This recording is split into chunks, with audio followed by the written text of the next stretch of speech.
Seperti yang kita ketahui bersama, saat ini kita berada di era antroposen, era di mana aktivitas manusia secara signifikan mempengaruhi ekosistem bumi.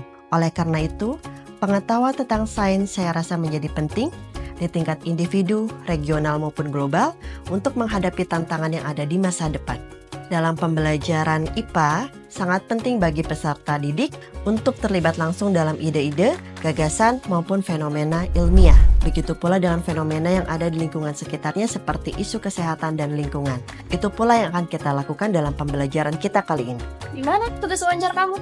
Kemarin, aku wawancarin saudaraku yang terkena penyakit diare. Tanteku juga, dia kena diabetes. Keduanya sama sih, gara-gara mereka kurang ngatur pola makan.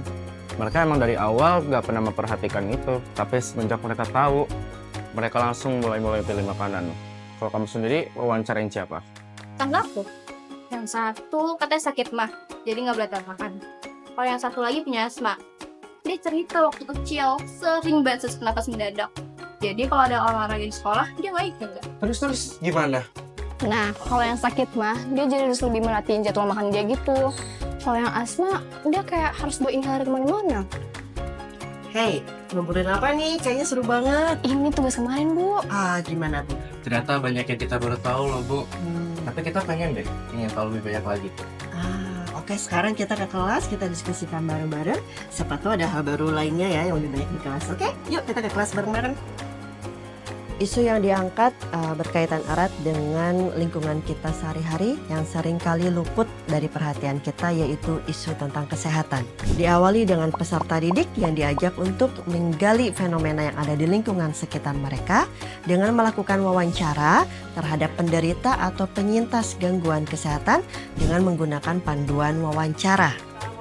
Hasil wawancara yang sudah dilakukan sebelumnya akan dituangkan ke dalam sebuah mind map gangguan sistem organ atau penyakit yang nantinya akan dituntaskan setelah melakukan kajian berkelompok.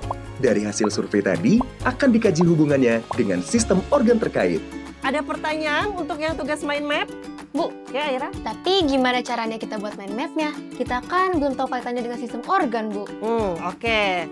Kalian memang tidak akan menuntaskan mind map-nya sekarang ya. Nanti kalian akan mengkaji dulu informasi tentang sistem organ. Secara berkelompok baru nanti kalian menuntaskan mind map-nya. Di sini Ibu punya sebuah poster diagram organ tubuh. Kayaknya udah ada yang mau nyebutin ya nama-nama organnya. Silakan, ada yang mau bantu Ibu untuk menyebutkan organ-organ yang kalian kenali dengan fungsi dan hubungannya dengan penyakit yang kalian tahu kemarin. Silakan. Saya, Bu. Oke, Arum. Yang gambar paru-paru sepertinya berhubungan dengan penyakit asma, kan, Bu? Bisa jadi. Yang lainnya gimana? Oke, Asya. Untuk gambar yang di tengah itu usus ya, Bu. Seingat saya, usus itu tuh tempat untuk mengalirnya sisa-sisa dari makanan. Mungkin diare itu ada hubungannya dengan usus. Oke, mungkin saja ya. Oke, sekarang coba nih.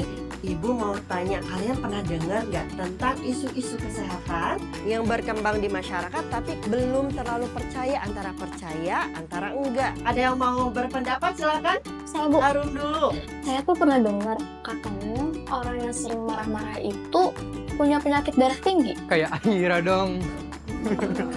Oke, mungkin ya. Sekarang gimana yang lain? Ada isu yang lainnya? Tapi nih ya, aku pernah dengar ada juga yang bilang kalau diare itu tandanya tubuh kita sudah bersih-bersih, jadi nggak perlu obat. Memang iya, Bu? Bisa jadi. Gimana yang lain? Mau jawab pertanyaan Era atau ada? Oke. Kalau saya pernah dengar tentang rokok elektrik, Bu. Apa betul ya rokok elektrik lebih aman daripada rokok yang dibakar, Bu? Betul nggak ya? Ternyata banyak sekali hipotesis-hipotesis tentang kesehatan yang beredar di masyarakat yang sudah diketahui oleh peserta didik. Kegiatan yang dilakukan mengadaptasi pembelajaran berbasis masalah, di mana masalah yang berangkat dari isu kesehatan tersebut mendorong peserta didik untuk merumuskan hipotesis. Lalu, mereka akan berpartisipasi aktif mencari informasi relevan dalam kegiatan berkelompok. Setiap anggota kelompok memiliki tugas masing-masing, yakni mempelajari satu topik sistem organ yang berbeda-beda. Wah, itu sih bagian yang paling aku suka ya. Rasanya tuh kita tuh kayak jadi masing-masing jadi dokter spesialis. Ada yang jadi spesialis paru dan bahkan kita pun ada yang bisa jadi spesialis penyakit dalam. Bahkan banyak juga tahu teman-teman aku yang malah tertarik jadi dokter setelah belajar dengan cara ini. Itu jadi salah satu manfaat dari pembelajaran ini memang. di mana peserta didik mendapatkan pengalaman yang berbeda, di mana mereka seolah-olah sedang bermain peran dan kemudian mereka mendapatkan gambaran awal tentang bagaimana sistem di dunia kesehatan bekerja.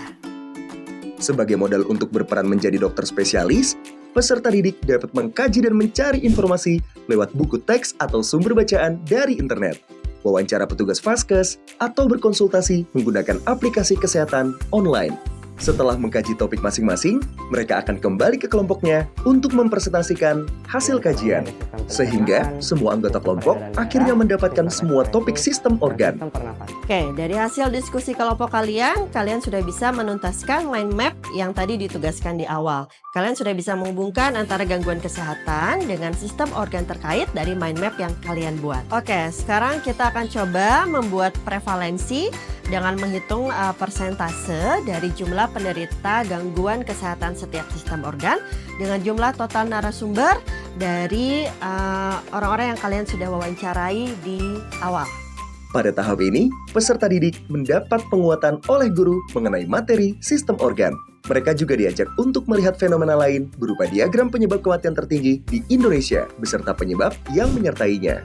Melalui beberapa aktivitas di atas dapat mendorong kemampuan literasi dan numerasi peserta didik. Selain itu, diharapkan mereka akan mengambil keputusan untuk memilih gaya hidup yang lebih sehat. Baru apa yang kalian dapatkan dari pembelajaran tentang sistem organ? Oke, Arum, silakan ke depan untuk memaparkan. Dari pembelajaran hari ini mengenai sistem organ, saya jadi ingin lebih menjaga kesehatan saya, Bu.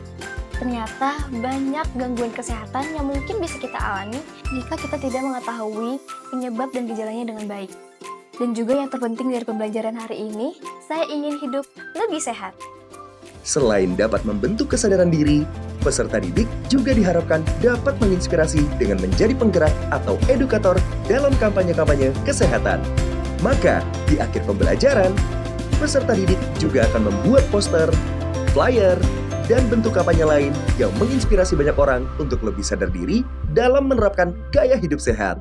Pembelajaran seperti ini dapat menguatkan kompetensi sains karena peserta didik diajak untuk dapat menjelaskan fenomena secara ilmiah. Kemudian mereka juga diajak untuk dapat membuat dan membuktikan prediksi. Kemudian mereka diajak untuk dapat menginterpretasi data.